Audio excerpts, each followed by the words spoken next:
Hey guys, today's video is on tuckable attachments.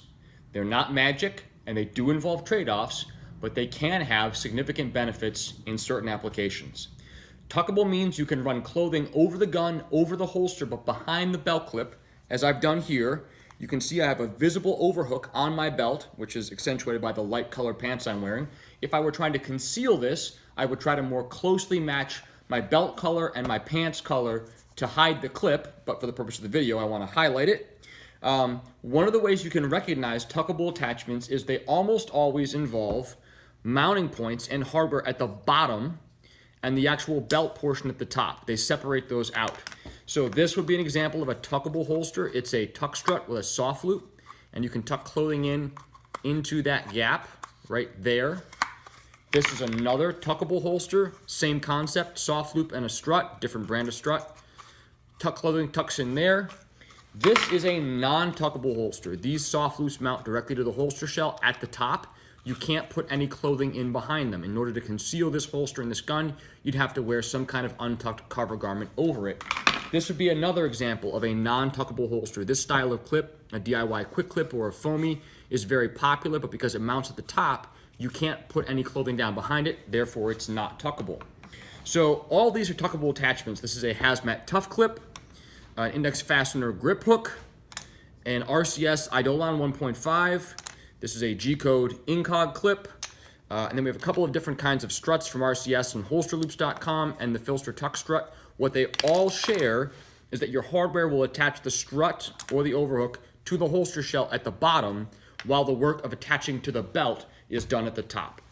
So when I say tuckable attachments are not magic, they do not make everything completely invisible. Obviously, the gun can still print through clothing, and depending on what you're wearing, the actual attachment part at the belt line may still be visible.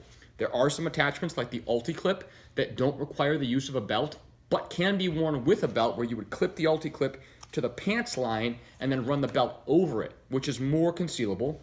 It used to be more popular to do some kind of Velcro face-mounted attachments or C-hooks that don't run over the entire face of the belt, but just have a little tab at the top and bottom. I don't think those are super dependable, and companies had varying degrees of quality of execution on that.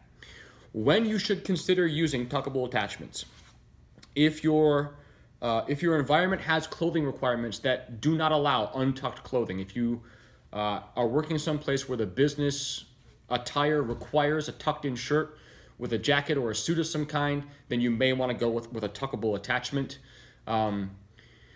If you're trying to conceal more deeply, tuckable attachments usually allow a slightly deeper amount of concealment, deeper level of concealment. The trade-off is there are additional steps on the drawstroke. So you're not simply clearing the cover garment up, you actually have to get it out of the waistband. And so a good two-handed crush grip on the clothing that brings the shirt up and allows you to access the firearm. My G43 is clear, mag out, trigger back. Tuckable attachments make that possible, but they're also more work to put on in the morning. So if I was just gonna set up with a normal setup like this with my shirt untucked, very easy. Put on my pants, put on my shirt, put the gun on, drop the shirt over it, done. If you're going to carry tuckable though, you have more work involved to get the shirt into the pants and have it look reasonable, have it be slightly bloused, not real bulgy on one side. There are a few tricks to this, depending on the rig you're working with. Sometimes it's easiest, and this is also affected by the belt and the buckle you've got, sometimes it's easiest to simply unfasten the belt, unsnap and unzip your pants, put the holster on the belt, and do almost all the tucking of clothing and then fasten the pants and the belt. That can work well, but if the rig is heavy or you have other stuff on there, sometimes that doesn't work. Another trick is to get everything on, then actually unzip the fly of the trousers, if you're wearing trousers with a fly, and reach through to finish pulling down and seating the clothing over the gun. That can also work well, depending on the situation. Tuckable attachments, though, do also tend to be a little more free on the belt in terms of their ability to move.